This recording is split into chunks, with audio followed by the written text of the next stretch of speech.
Okay, I'm gonna go through the process of making chicken cordon bleu, how I make it and learned how to make it.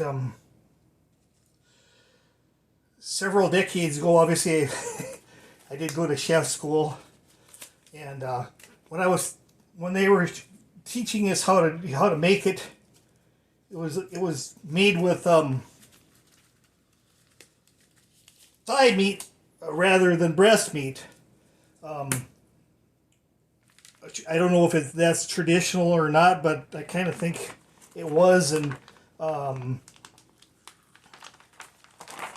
and the other thing that I learned how to make was chicken Kiev, and that was usually breast meat, and they usually had the part of the upper part of the wing in the chicken Kiev, and I'll probably try to make that sooner or later here. But essentially, um, you can go to Walmart any day of the week, and you can buy whole chicken legs, which is actually what this was. The breast or the thigh meat and the the leg meat all boned off the chicken. So when I'm just feeling it here, I just actually noticed that there was a little piece of bone in there, which I just cut out here and throw aside. Obviously, when I'm cutting up, I have to cut up a dozen or more of these. Sometimes they may not be as thorough as I want to be, but essentially, this is um, a piece of chicken leg that I deboned. Chicken, whole chicken leg, thigh, and leg meat, which I'm going to use to do this with. Um, and I found that, I've been making, chicken cordon bleu for a while, but I found that actually, the sous vide actually, helps in the process because when you cook it sous vide, it actually, holds its shape, and you can cook it at a lower temperature for, several hours.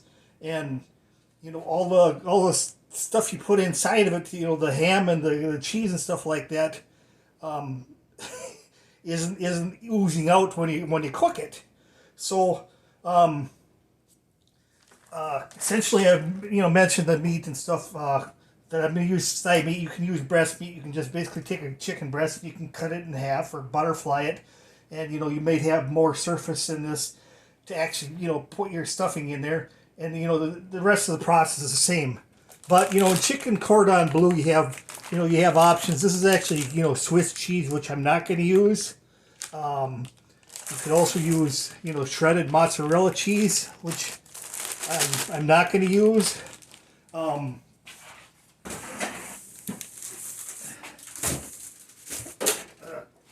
what I am going to use is I'm going to use sliced Bongards. I mean, obviously this package looks a little bit rough because it's been around for a while, but this is actually mozzarella slices, which I'm actually going to use to make up this rather than you can use white cheddar or whatever the heck you have, but I have a lot of cheese around because obviously sometimes if you acquire it, um,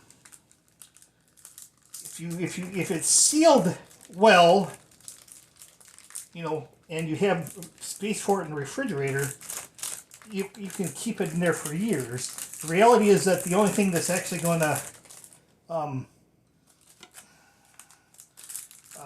cheese doesn't rot or decay in the refrigerator. It only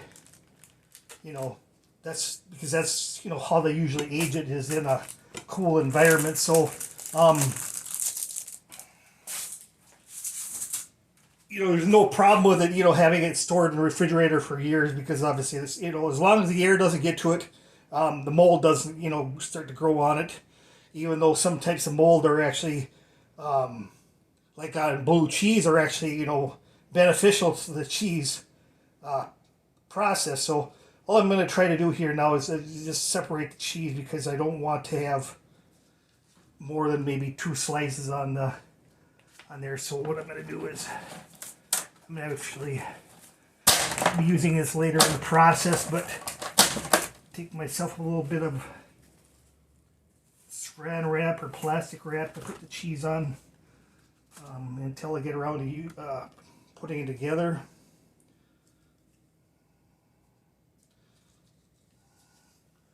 So, I mean, if you don't want it to stick together, you may, sometimes it's just, you might want to just, have some cornstarch handy, and you could actually just mix, powder, with a little bit of cornstarch, which isn't going to hurt the cheese at all, but it'll keep it from sticking together. I mean, that would probably be a good idea for maybe shredded cheese more than this, but I want to get it, separated so that I can actually deal with it later. And, chicken cordon bleu requires usually some kind of ham. I think that, possibly traditionally it actually used prosciutto ham, which is actually what I'm going to use here. This is actually, thin sliced ham, deli style ham, which, I'm just going to use about 2 slices. So I'm just going to go through the process here now. And all I'm going to do is put 2 or 3, slices of prosciutto ham on the chicken thigh, and then I'm going to put my fold it over a little bit because I want to make sure that everything is kind of enclosed within the the thigh meat once I wrap it up. So you can see that basically I got the thigh meat, I got 2 pieces of prosciutto ham. What I'm going to do, I'll take the the far ends and kind of flip them over. And I have also found that if you don't really have big enough pieces of ham, you can actually use a few pieces, because in the sous vide process it'll actually so what I should have probably done is I should have probably just laid this out and then had the saran wrap and the tin foil ready to go, and then because I would be rather than just laying it out on the cutting board, I would be putting it onto the saran wrap and tin foil. And then all I'm going to do is I'm going to start to wrap it up. The saran wrap is going to kind of help me to roll it up tight. But as I go, I want to make sure that I continue to pull the saran wrap out from within the roll.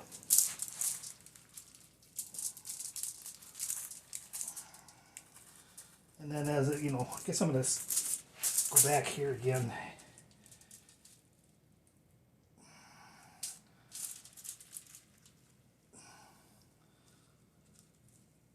I'm rolling it up and it's actually not staying in place like I wanted to, but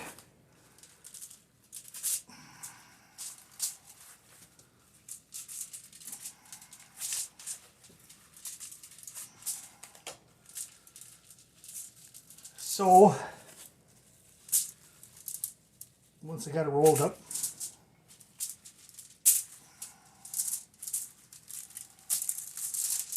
should have something like that. The saran wrap should be, on the outside of it and not in the inside.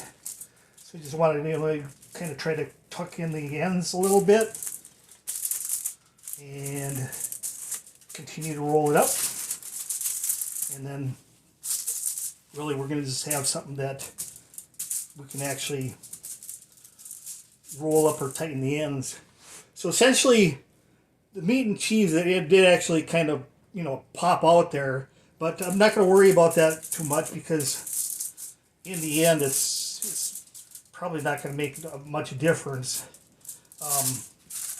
So then after I got it in the saran wrap, I'm just going to wrap it in the tin foil.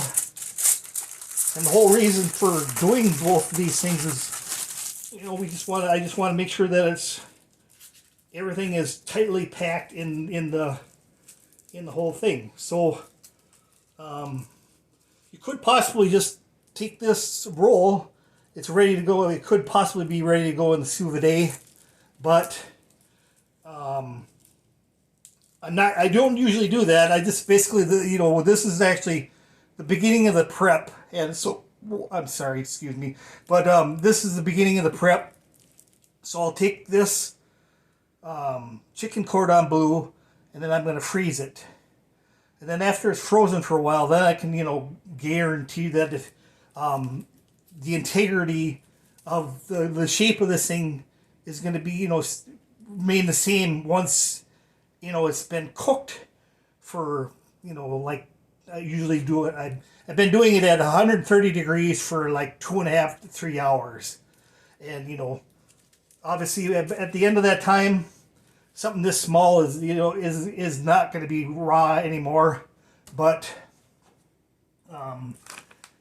even though it may appear to be so, but the reason for that is actually that, when you put this ham, which is cured, and usually it has like nitrates in it, and combine it with the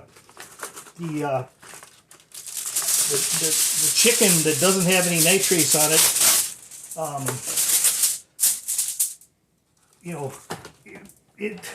it's going to bleed into, it's going to tend to go into into the chicken. So the chicken, like ham, when it's cooked, may have the appearance of being underdone or pink, because the nitrates will cure the chicken, and then because there's nitrates in it, give it the appearance of the reddish appearance or pinkish appearance of what ham usually looks like when it's fully cooked.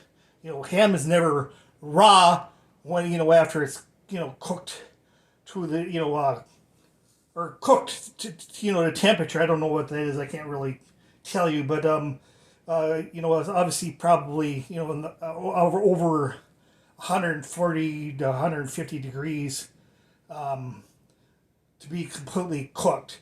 But like I say, because there's nitrates in the stuff you mix with it, basically it's never going to appear to be cooked, because the nitrates will keep it keep that pink appearance. But anyway, I'm going to just I wanted to try to use up all the the ham, so I did just pull out some of the sliced chicken I had, but I didn't realize it was only 3 slices. But it looks like I don't have that much more ham than I have chicken, so I can possibly just add a little bit more ham to the chicken cordon bleu if I want to just get rid of it. But I guess I'm not going to worry about it. I can use the ham elsewhere or just eat it like it is. So anyway, I'm just going to do one more of these real quick. Hopefully this process goes a little bit easier than the last one. But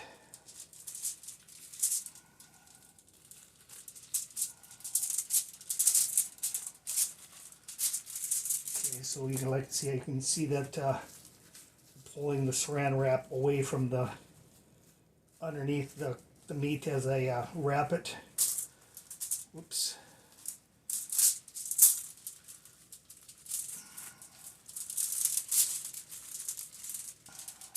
So, I mean, I don't know, there could be another process you could actually use to roll this up, but it's just how I do it, and I've done it for quite a long time. So, it allows you to actually, you can take and prep up a bunch of chicken cordon bleus and freeze them.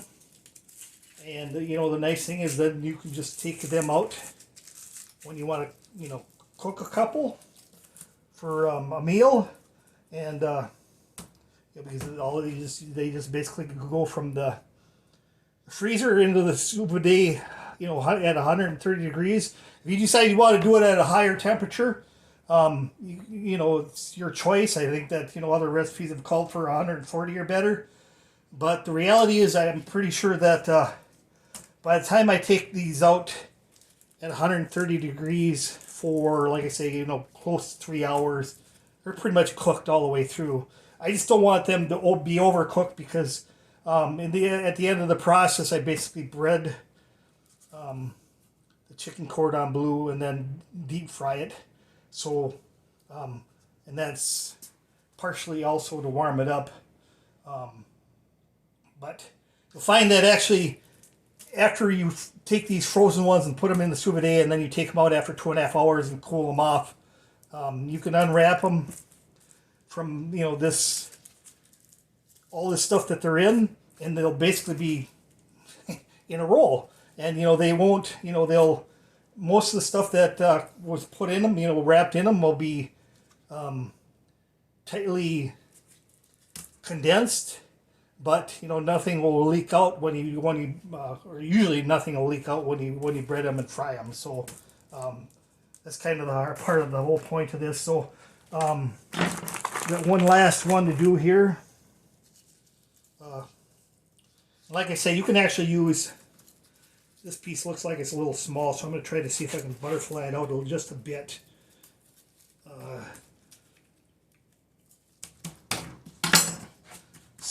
But maybe I'll just, if it's small, you can basically you can adjust your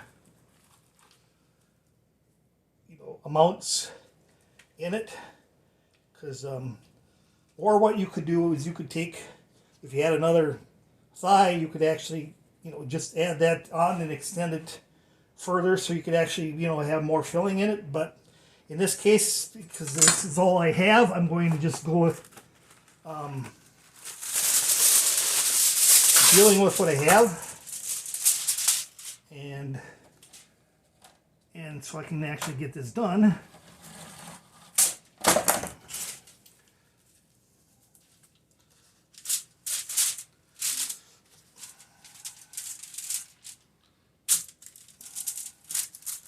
Okay, so I'm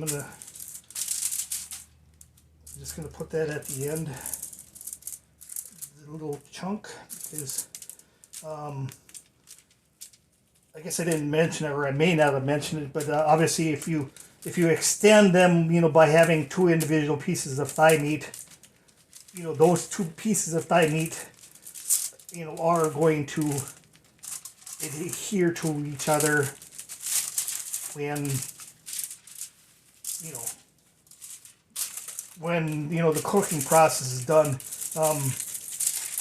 Essentially, I think it's the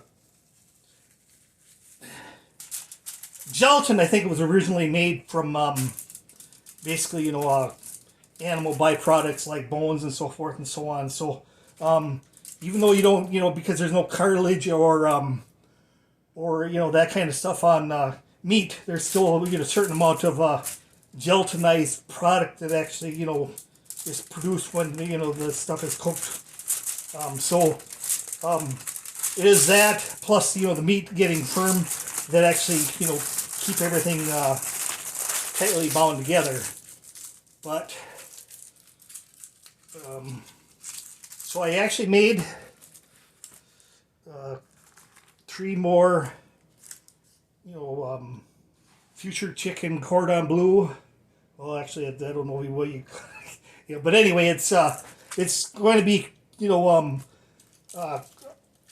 at some point I'm going to, obviously cook this up if it's 6 months from now or whatever. But the nice thing is that when you freeze this, they can keep in the freezer for quite a long time because, they are quite well sealed package. And the only thing you may want to do, I guess I didn't mention it, but we could take. I'm sorry, this is probably not a good example, but take your Ziploc bag, and once these are frozen, throw them back. Throw them into a Ziploc bag, seal them, and then just keep them in the freezer. Then they're pretty much ready to go when you want to make chicken cordon bleu or drop them into the cooker. But like I say, the vacuum sealing and wrapping them up like this will actually keep them from keep the air away from them, so they don't they are likely to get freezer burned, even if you don't have them in there for a while. But if you really like chicken cordon bleu, they're not going to be in the freezer that long anyway. So I'll be back when I actually go through the cooking process. But maybe what I'm going to do is I'm going to show you one other thing here.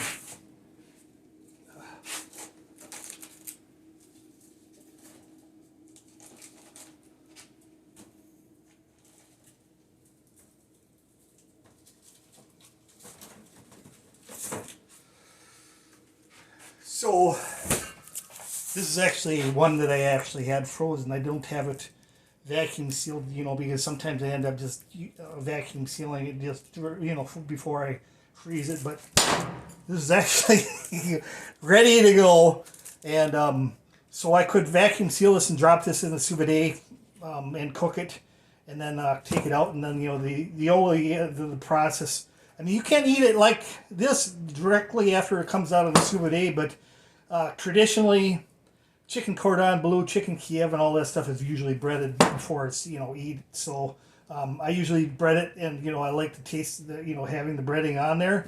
But like I say, it's not a game changer or anything like that. You could just cook this up and maybe pour cheese sauce over it and stuff like that. So or just whatever. I mean, it's up to you. The whole point is that when you use this process, you can actually use any meat or any kind of stuffing or filling that you want to put inside of it, and as long as you do something like this, cook it for long enough to so that it holds together.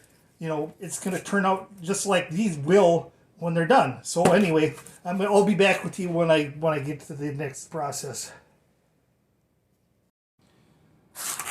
Okay, actually just took something out that's similar to the chicken cordon bleu out of the sous vide. After, like I say, 2.5 to 3 hours. All you want to do after you take it out is I'm going to put it into cold water or run cold water over it in the sink.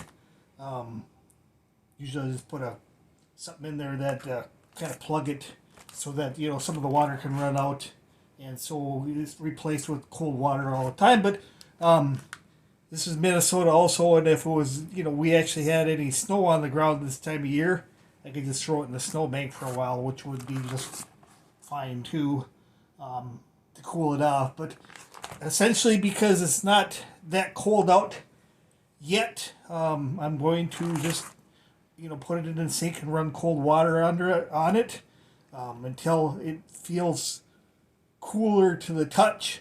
And you probably still want to leave it in the sink for possibly up to a half an hour, because it really doesn't matter as long as you're not using a ton of water. But then once it's cooled off enough, all you have to do is just throw it in the refrigerator, and then we'll let it kind of solidify and gel up before removing it from the package and actually moving on to the next step. All I do with this is before all I do for this, is after it's cooled off and I remove the wrapper and stuff, I would rinse it off to get all the gelatinized stuff off the outside of it. and then I would basically, let it dry for a little bit, then dip it in flour, then egg wash, and then basically breadcrumbs, and then throw it in the deep fryer and just fry it long enough for the breadcrumbs to get browned, and then it's ready to eat. But I'm not that at the point, so I'll be back. Okay, we had the chicken cordon bleu, or the prepped up chicken cordon bleu that I took out of the sous vide, sitting in the refrigerator for a few hours. So I'm just going to go ahead and go through the rest of this. Where all I'm really going to do is take it out of its wrapper and rinse it off a little bit and put it back into a Ziploc bag until I'm ready to eat it. So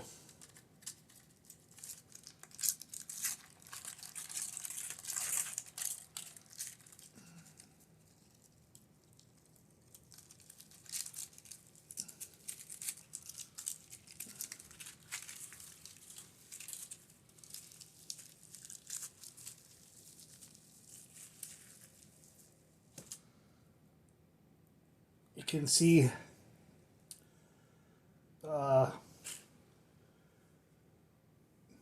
it's a little bit misshapen, and there's a little bit of cheese that was on the outside of the chicken when I put it, wrapped it up. So obviously it's going to remain there after it's cooked. And what I'm going to do is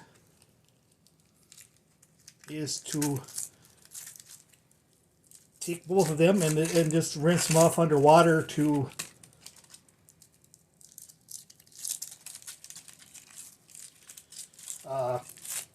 get rid of all the excess cooked material on the outside of it. And then I'm just going to put it in a Ziploc bag and hold it until I actually want to cook it, to eat. So you can see, like I say, there's a little bit of, you can see, the cheese is actually obviously whiter than most of the other stuff on the chicken. So you can see that, but you can also see that there's some material on here, or gelatin based material on the outside of it that actually has to be washed off too before I put it in a Ziploc bag. So they're actually, formed, and they're not going to lose their shape anymore, and pretty much cooked to a temperature they should, or cooked all the way through, being in the sous vide at even 130 degrees for 2.5 hours or 3 hours. They are fully cooked because the chicken thigh meat, as you've seen it, was pretty thin. So I'm just gonna rinse them off, and then I'll finish the video up when I actually bread them and cook them up or deep fry them. But in theory, you could actually, if I would have just took them out of sous vide and then just cut them up while they're hot, they could actually have been done like that. Or the skin, you could put them under the broiler, you could sear them, you could do whatever you wanted with them to kind of brown them up. But I guess I mentioned it before that being chicken cordon bleu, if you look at any of the recipes on the internet, obviously chicken cordon bleu is always breaded. So I'm going to just basically do it traditionally and then bread it after I, when I take it out again. So I'm just going to wash this up and I'll be back. Okay, I decided I'm going to have my chicken cordon bleu tonight, and it's been a day or two since I took it out of the sous vide. and not a Ziploc bag in the refrigerator. But essentially, all I have to do before I drop it in the deep fryer is to, if you watch my other videos, is to bread it or bread it and deep fry it. And so first dip it into flour and then into the egg wash, into the breadcrumbs.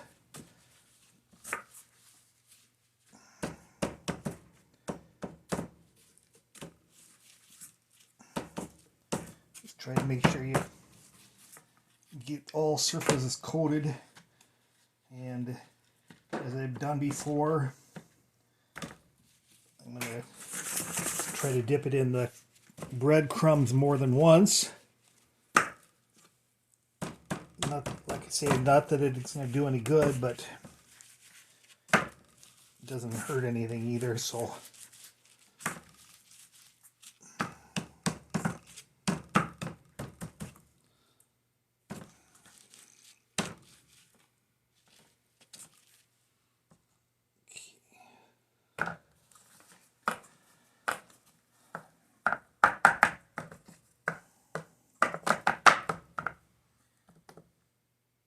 So when I made these, I actually used chicken thigh meat, and I prefer dark meat, but that doesn't, it's just what I prefer. I think most of the recipes online would, call for or use white meat, and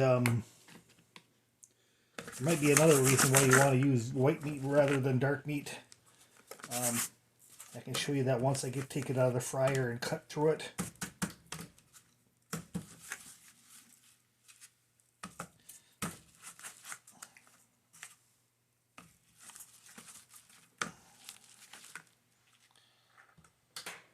So, dispose of the crumbs and flour I use, wash my hands.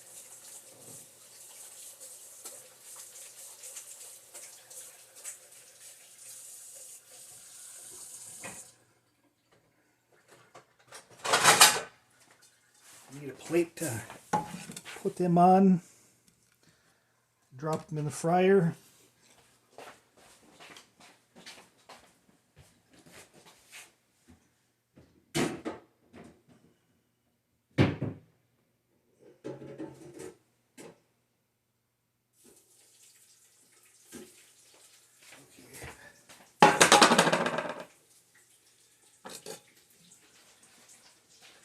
So I guess I mentioned, good food service.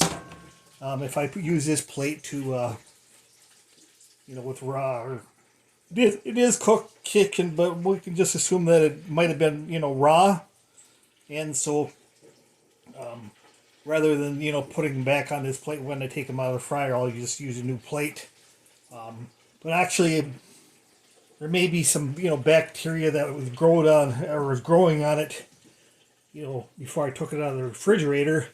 Not much, but, some. But anyway, the whole concept is you don't want to use or put cooked product on a something that raw product was added before.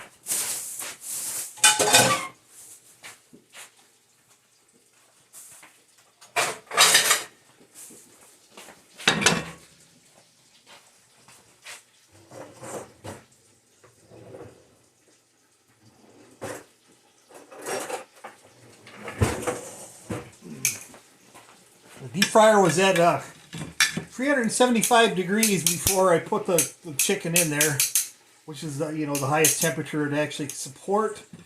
And so I will be taking them out in just a few minutes here.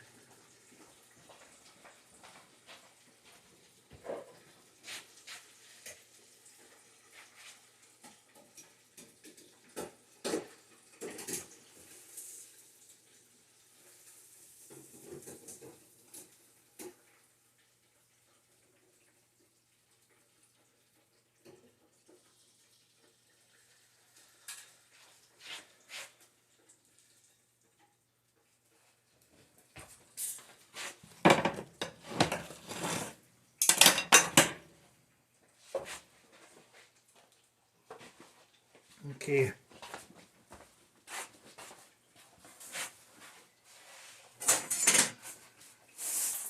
So, I had a little bit of a breading explosion here, so it really didn't stick too good, but I usually don't worry about all these things. But I did want to show you or mention something here before I played it or while I played it.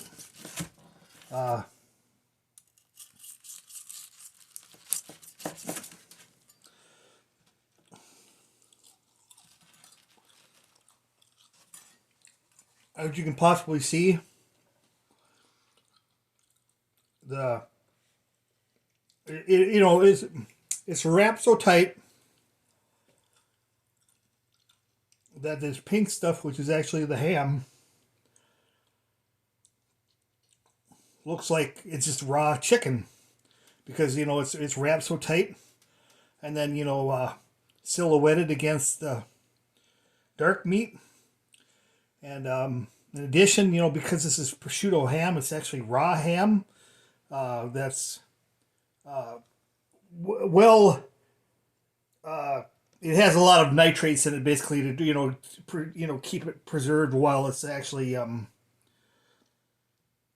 know it's the preservative process is taking place. Because if there's no nitrates in it, it actually would possibly I guess rot. And so what happens with the ham is the nitrates from the ham can leach into the chicken, and basically maybe give it a little bit of a pink discoloration around it. But obviously because it's dark meat, thigh meat, it's dark like this to begin with, and so might tend to be look raw. But in reality, after I took it out of the sous vide, it was cooked. It was already cooked good enough. So essentially, I'm going to eat it, and that's how you make a chicken cordon bleu.